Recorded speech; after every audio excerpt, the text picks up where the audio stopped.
الرحیم نحمدہ ونصلی علی رسولہ الکریم وعلی آلہ واصحابہ واتباعہ اجمعین۔ الحمدللہ کہ آج چھٹا روزہ ہے، چھٹی تراویح ہے نا، ساتویں ہے۔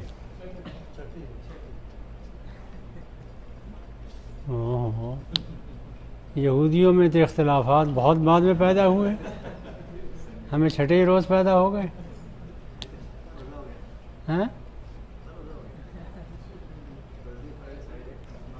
ہماری بات ماننے زیادہ ٹھیک ہے۔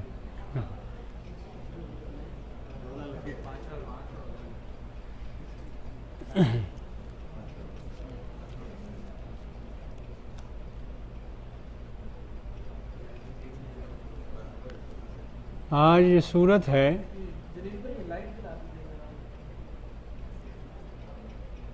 اس سورت کا نام ہے البینہ، روشن دلیل۔ اس سورت میں 4 اہم باتیں بتائی گئی ہیں۔ پہلی بات تو یہ ہے کہ یہ سورت جو نازل ہوئی ہے تو 6 صدی عیسوی کا آخر تھا اور 7ویں کا آغاز تھا۔ پوری دنیا میں کفر، شرک، اختلافات پھیلے ہوئے تھے اور اللہ کے دین سے ہر آدمی ناآشنا تھا۔ غیر معمولی شرک، کفر، بدقماشی، بے دینی، نافرمانی یہ سب پھیلی ہوئی تھی۔ نہ کوئی فرد تھا بتانے والا، نہ کوئی حکومت تھی ڈھنگ کی، نہ کوئی عدل تھا، نہ کوئی انصاف تھا، جنگل تھا۔ تو انسانیت کی ضرورت یہ تھی کہ ایک رسول آئے جس کے پاس ایسی کتاب ہو جو صاف صاف اللہ کے دین کی وضاحت کرتی ہو۔ تو اللہ تعالیٰ نے یہ فیصلہ کیا ان حالات کو دیکھ کر کہ آخری رسول کو بھیجیں۔ تو یہ سورت جو ہے وہ اس کا موضوع یہ ہے کہ انسانیت کی، دنیا انسانیت کی ضرورت محمد صلی اللہ علیہ وسلم، اور چنانچہ اس ضرورت کو اللہ تعالیٰ نے اس موقع پر پورا کیا۔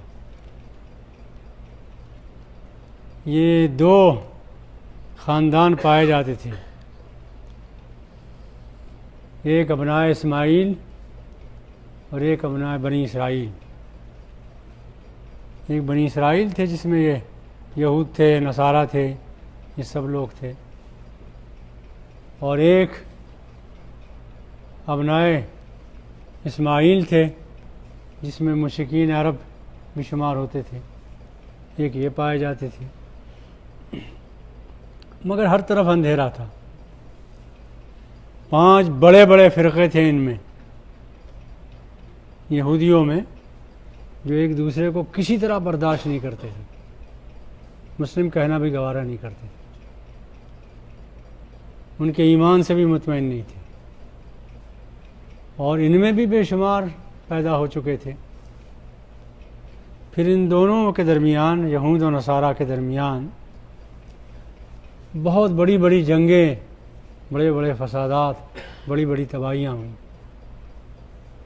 ایران کے ساتھ مل کر یہودیوں نے حملے کیے عیسائیوں پر، مسیحیوں پر، تخت و راج تاراج کیا، ان کے گرجائے تباہ کیے، سب کچھ تباہ کیا۔ تو اللہ تعالیٰ کہتا لم یکن الذین کفروا من اہل الکتاب والمشرکین منفکین حتی تأتیہم البینہ۔ باز آنے والے نہیں تھے وہ کفار جو اہل کتاب میں سے تھے یا مشرکین میں سے تھے، مشرکین کے کافر ہوں یا اہل کتاب میں سے جو کافر ہیں، وہ باز آنے والے نہیں تھے جب تک کہ کوئی بینہ نہ آئے، کوئی ایسی روشن دلیل نہ آئے۔ تو اللہ تعالیٰ نے رسول من اللہ، اللہ نے اپنے رسول کو بھیجا۔ یتلو صحفا مطہرہ فیہا کتب قیمہ، جو پڑھ رہے تھے طاہر کتابیں تمام آلودیوں سے، آمیزشوں سے پاک تھیں، اور اس میں ٹھیک ٹھیک احکام دیے گئے تھے۔ اس کتاب کو لیے ہوئے محمد صلی اللہ علیہ وسلم تشریف لائے۔ ان کا نام اللہ نے یہاں بینہ رکھا۔ بینہ کے معنی یہ ہے کہ ان کا وجود ان کے رسول ہونے پر دلیل تھا۔ غیر معمولی بات ہے، رسول کا وجود، رسول کی گفتگو، رسول کا کردار خود بتائے کہ میں رسول ہوں، اتنا بینہ تھا، واضح تھا یہ۔ اور ایسا کردار مکے میں کوئی اور نہیں تھا، اتنا واضح۔ اور یہ بات یاد رکھنے کی ہے کہ دعوت دینے والے جب تک اپنی دعوت پر اپنے کردار سے گواہ نہیں ہوں گے، دعوت قبول نہیں کی جائے گی۔ یہ ہمیشہ کی مستقل بات ہے۔ جب تک دعوت دینے والے جو دعات ہوں، جو بھی دعوت دے رہے ہیں اسلام کی، تو اسلام کی دعوت دینے والے کو ہر انسان کھول کھول کر آنکھیں دیکھتا ہے کہ جو یہ کہہ رہا ہے اس کی زندگی میں بھی ہے کہ نہیں ہے۔ تو اگر اس کی زندگی گواہ نہیں ہے اپنی دعوت کے حق ہونے پر، تو اس کی دعا کیسے قبول کی جائے گی؟ ہمارا معاملہ اس وقت جو ہے وہ یہ ہے کہ ہماری زندگیاں تو گواہی نہیں دے رہی ہیں اپنی دعوت پر، لیکن اسلام کی اپنی حقانیت، قرآن کی اپنی صداقت، اپنا جوش، اپنا زور اتنا زیادہ ہے کہ اس کی بیس پر لوگ ایمان لا رہے ہیں۔ ورنہ جہاں تک ہمارا تعلق ہے، ہمیں کون دیکھ کے ایمان لائے گا؟ یہ ایک بات ذہن میں رکھنا چاہیے۔ پھر یہ کہا اللہ نے لم یکن الذین کفروا من اہل الکتاب، جو اہل کتاب میں سے کافر تھے وہ، اور جو مشرکین میں سے کافر تھے وہ، یہ دونوں باز آنے والے نہیں تھے جب تک آخری رسول نہ آئے۔ ان کو ہدایت کی طرف لانے والے، صراط مستقیم کی طرف لوٹانے والی اگر کوئی چیز تھی تو رسول اللہ صلی اللہ علیہ وسلم کی ذات اقدس اور قرآن تھا۔ یہاں ایک بات سوچنے کی ہے، وہ یہ کہ کافر یہ بھی ہیں جو اہل کتاب ہیں، کافر یہ بھی ہیں جو مشرک ہیں۔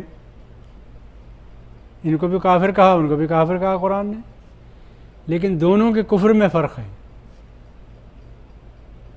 دونوں کے حکام میں فرق ہے۔ یعنی مشرکین کے لیے تو اصطلاحی رکھی گئی مشرکین، اس لیے کہ ان کا عقیدہ اور ان کی دین کی بیس، بنیاد وہ شرک ہے، اور یہ اہل کتاب جو ہیں ان کی دین کی بنیاد توحید ہے، لیکن اس میں شرک کی آمیزش کر لی انہوں نے، تو دونوں میں فرق ہے۔ اس لیے ان کے لیے استعمال کی اصطلاح اہل کتاب کی، اور مشرکین کے لیے اصطلاح استعمال کی مشرکین کی، اور یہ فرق ہمیں بھی نگاہ میں رکھنا چاہیے۔ پھر احکام میں بھی فرق ہے، مشرکین بھی کافر، یہ بھی کافر، محمد صلی اللہ علیہ وسلم کو نہیں مانتے دونوں، لیکن دونوں کے احکام میں فرق ہے۔ احکام میں فرق یہ ہے کہ ان کی ذبیحہ کی اور ان کی ذبیحہ میں فرق ہے۔ ان کا ذبیحہ جائز نہیں ہے، ان کا ذبیحہ جائز ہے۔ ان کی خواتین سے نکاح جائز نہیں ہے، ان کی خواتین سے نکاح جائز ہے۔ احکام شریعت میں بھی فرق ہے۔ ٹھیک اسی طرح اگر یہ بات آپ کی سمجھ میں آ گئی ہو تو ٹھیک اسی طرح سمجھیے کہ آج جو مسلمان پائے جا رہے ہیں، جس طرح عیسائی پائے جاتے تھے شرک میں مبتلا، اسی طرح آج مسلمان پائے جا رہے ہیں شرک میں مبتلا، لیکن نہ ان کو ہم مشرک کہیں گے نہ کافر کہیں گے، مسلمان کہیں گے۔ البتہ یہ کہیں گے کہ یہ عمل شرک کا ہے، یہ عمل شرک کا ہے، یہ کام شرک کا کر رہے ہیں، یہ کام شرک کا کر رہے ہیں۔ نکاح بھی ان سے جائز ہوں گے، رشتہ داریاں بھی ان سے ہوں گی، انہیں مسلمان بھی ہم سمجھیں گے، یہ سب ہوگا، لیکن ہم یہ کہیں گے کہ یہ شرک کا کام، یہ شرک کا کام ہی، جیسے ان کے بارے میں کہہ رہے ہیں۔ ایک بات تو یہ ذہن میں رکھنا چاہیے، یہ بہت اہم بات ہے جو اس صورت نے ہمیں سمجھائی ہے۔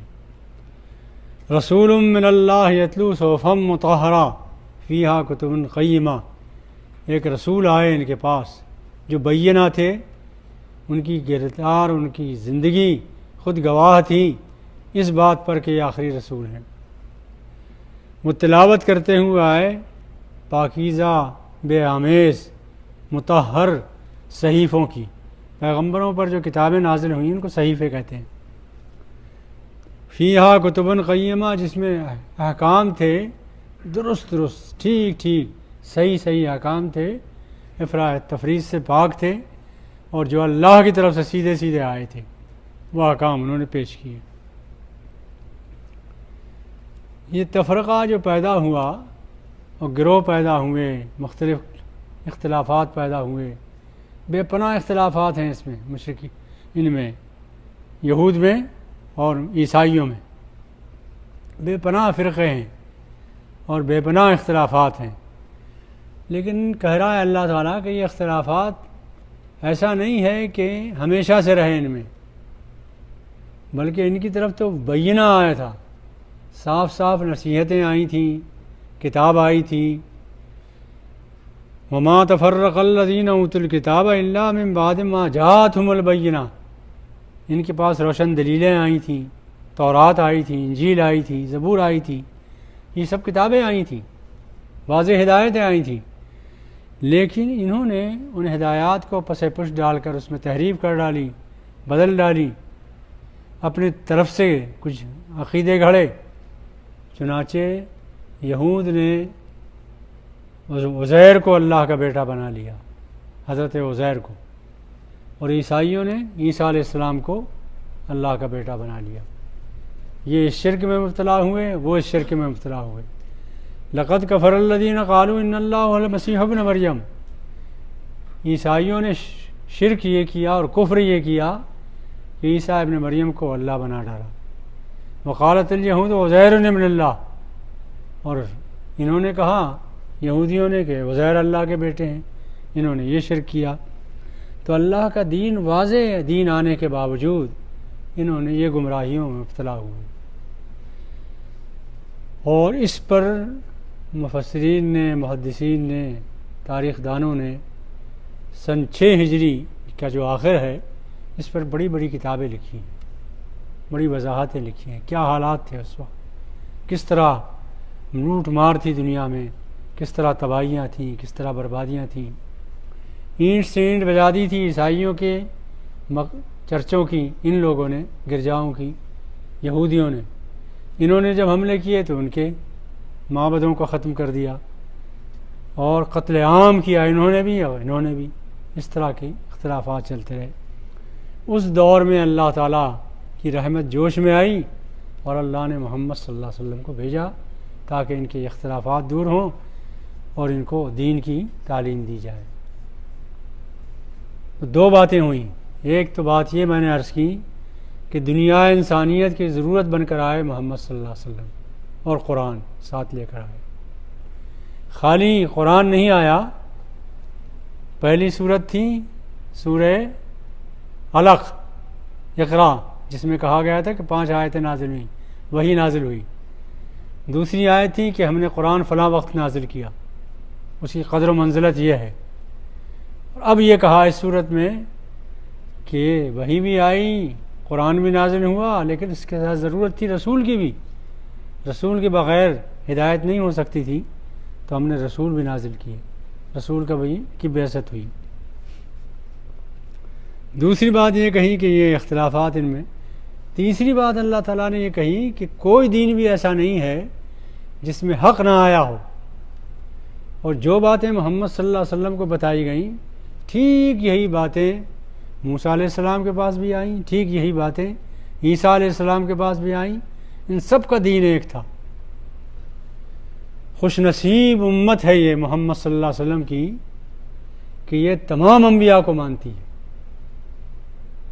ہم کسی ایک نبی کا بھی انکار کریں تو مسلمان نہیں رہیں گے، تمام نبیوں کو ہم مانتے ہیں، تمام کی عزت قدر کرتے ہیں، اور تمام انبیاء کو ماننا فرض ہے، ضروری ہے، اس لیے کہ اس کے بغیر ہدایت پر نہیں رہ سکتا آدمی۔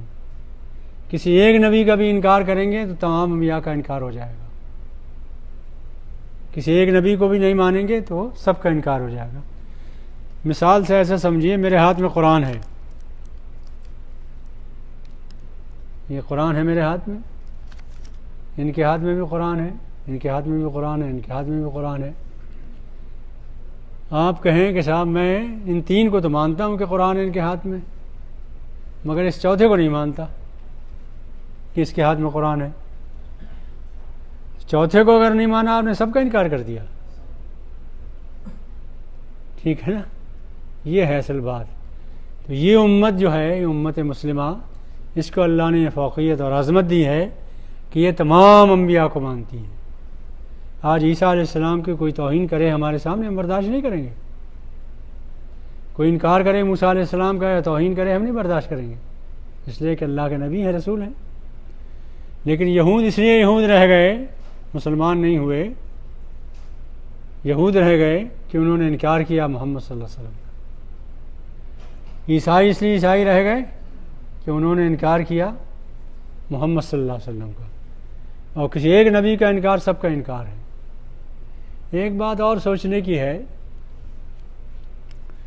وہ یہ ہے کہ عام طور پر آپ پر یہ اعتراض ہوتا ہے نا، اس میں آخر میں بات کہی اللہ تعالیٰ نے کہ اس رسول پر جو ایمان نہیں لایا، وہ مشرکین میں سے ہو یا اہل کتاب میں سے،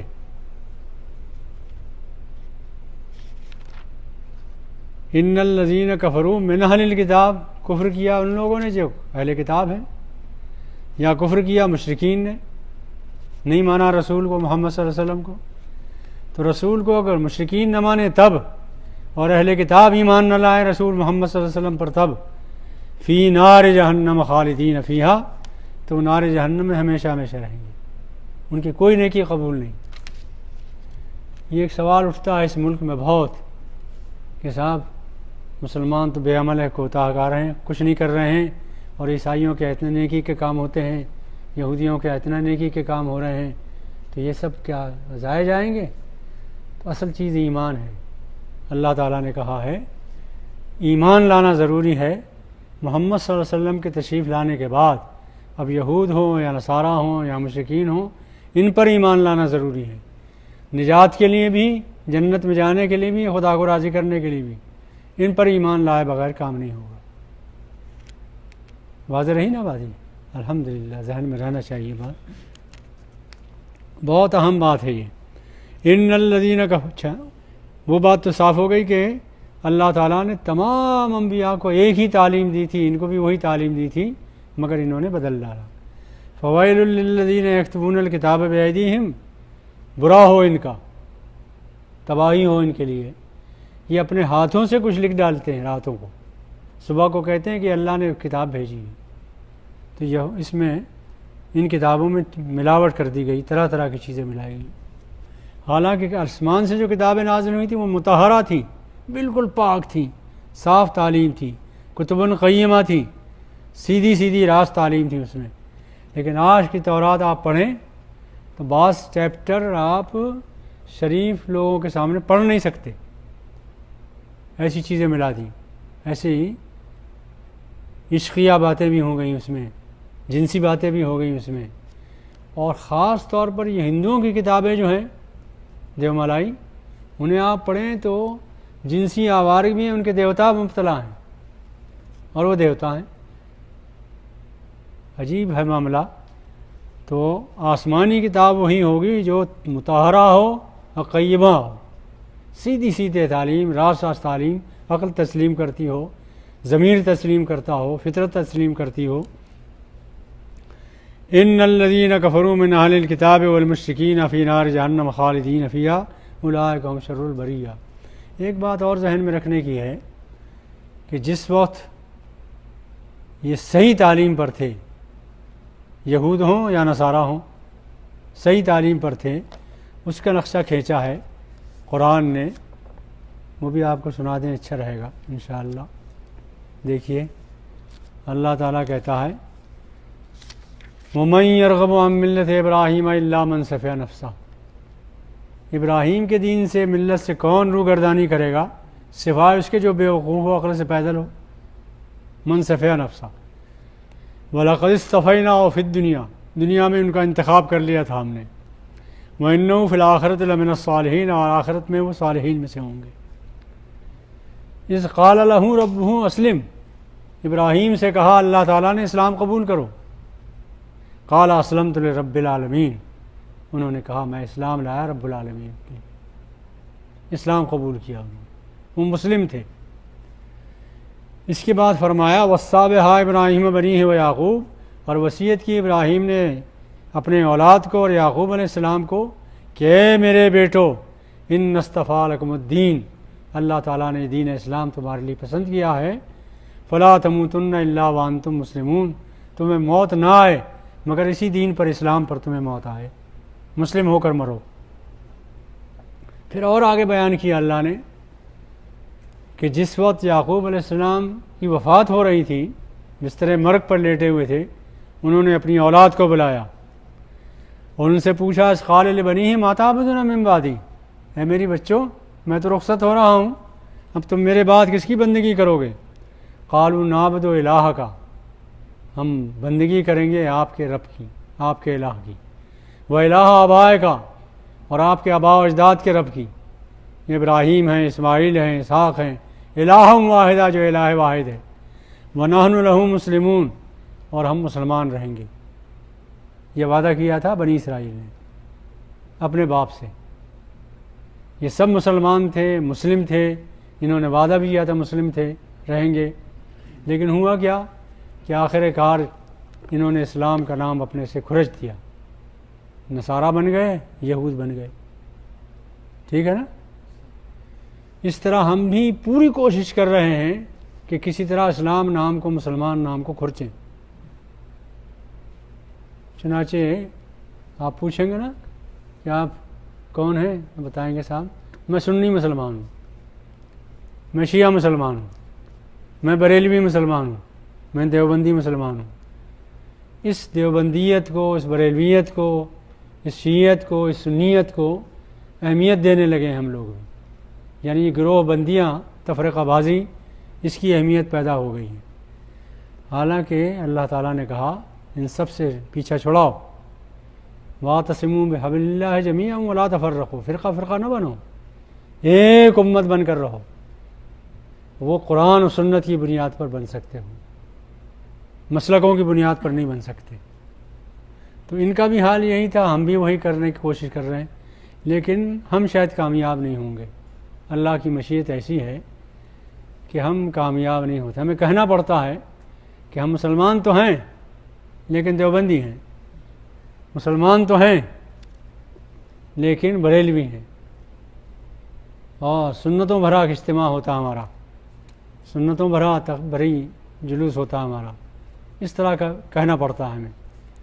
تو اللہ تعالیٰ کی منشا یہ ہے کہ انشاءاللہ قیامت تک ہم مسلمان ہی باقی رہیں گے. اسلام ہمارا دین ہے، اسلام پر قائم رہیں گے، اور انشاءاللہ مرتے وقت بھی اسلام ہی ہمارا دین ہوگا انشاءاللہ. آخر میں اللہ تعالیٰ نے فرمایا، چوتھی بات یہ کہی کہ تمام انسان محمد صلی اللہ علیہ وسلم کے آنے کے بعد دو گروہوں میں بٹیں گے. ایک بدترین خلائق ہوں گے اور ایک بہترین خلائق ہوں گے. ایک ہوں گے شر البریہ، ایک ہوں گے خیر البریہ. جو اب لوگ جو ایمان لائیں گے محمد صلی اللہ علیہ وسلم پر، وہ خواہ مشرک ہوں، خواہ یہودی ہوں، خواہ نصرانی ہوں، خواہ کوئی بھی ہوں، کسی مذہب کو مانتے ہوں، اب جو اسلام لائیں گے محمد صلی اللہ علیہ وسلم پر اور عمل صالح کریں گے. اور عمل صالح یاد رکھیے گا، عمل صالح کہتے ہیں اسے جو خالص خدا کے لیے کیا جائے اور دین کی ہدایت کے مطابق کیا جائے اور رسول کی اطاعت میں کیا جائے، تب وہ دین ہے، تب وہ عمل صالح ہے. مثال کے طور پر کوئی شخص یہ کہے کہ میں مغرب کی 3 رکعت کے بجائے 4 رکعت پڑھتا ہوں، چوتھی رکعت میں بھی قرآن پڑھوں گا اور چوتھے رکعت میں بھی سورہ فاتحہ پڑھوں گا اور وہی دعائیں پڑھوں گا جو محمد صلی اللہ علیہ وسلم نے سکھائی ہیں. تو اس کی نماز ہوگی؟ نہیں ہوگی نا. تو یہ بھی ضروری ہے کہ جو عمل صالح آپ کریں وہ دین شریعت کے مطابق ہو اور محمد صلی اللہ علیہ وسلم کی ہدایت کے مطابق ہو، تب وہ عمل صالح ہوگا. اب خیر البریہ تمام مخلوق میں سب سے بہتر وہ مخلوق ہے جو اللہ کے رسول پر ایمان لائے، عمل صالح کرے یا ان کی اطاعت میں چلے، ان کی سیرت پر چلے اور آخرت کا یقین رکھے، تو وہ خیر البریہ ہوگی. اس خیر البریہ کے بننے کے لیے ضروری ہے کہ آدمی کے دل میں اللہ کی خشیت ہو. ذالک لمن خشی ربہ، یہ اس کے لیے ہے جو خشیت رکھتا ہو اپنے دل میں اللہ کی. خشیت میں اور خوف میں ایک فرق ہے، اور اللہ تعالیٰ سے دعا کیجیے کہ اللہ خشیت عطا فرمائے، خوف کے بجائے خشیت عطا فرمائے. خوف یہ ہوتا ہے کہ آدمی کسی چیز کے مقابلے میں اپنے آپ کو کمزور محسوس کرتا ہے تو اس سے خوف کھاتا ہے. شیر آپ پر حملہ آور ہو تو آپ ڈرتے کیوں ہیں اس سے؟ اس لیے ڈرتے ہیں کہ مجھے کھا جائے گا، میں کمزور ہوں، اسی لیے ڈرتے نا. سانپ کو دیکھ کے ڈرتے اس لیے کہ یہ کھا جائے گا، کاٹے گا تو مر جاؤں گا. تو یہ خوف اس کو کہتے ہیں، خشیت اسے نہیں کہتے. خشیت میں اس کا خوف نہیں ہوتا کہ وہ کھا جائے گا، مار ڈالے گا، یہ کرے گا. اس کی عظمت، اس کا جلال، اس کی کبریائی، اس کی بڑائی، اس کی ہیبت، اس کی وجہ سے جو خوف ہوتا ہے اس کو خشیت کہتے ہیں. تو خشیت میں انسان اپنی کمزوری نہیں محسوس کرتا، وہ کتنا بھی طاقتور ہو، لیکن جس کے سامنے ہے وہ بہت بڑا ہے، اس کی عظمت بہت ہے، اس کا جلال بہت ہے، اس کا کمال بہت ہے. آپ پیشانی ٹیکتے ہیں اللہ کے حضور تو اس لیے تھوڑی ٹیکتے ہیں کہ آپ بیکار ہیں، اس لیے ٹیکتے ہیں کہ میں کچھ بھی ہوں، کسی مقام پر بھی ہوں، لیکن اللہ کے مقابلے میں میری گردن جھکی ہوئی ہے.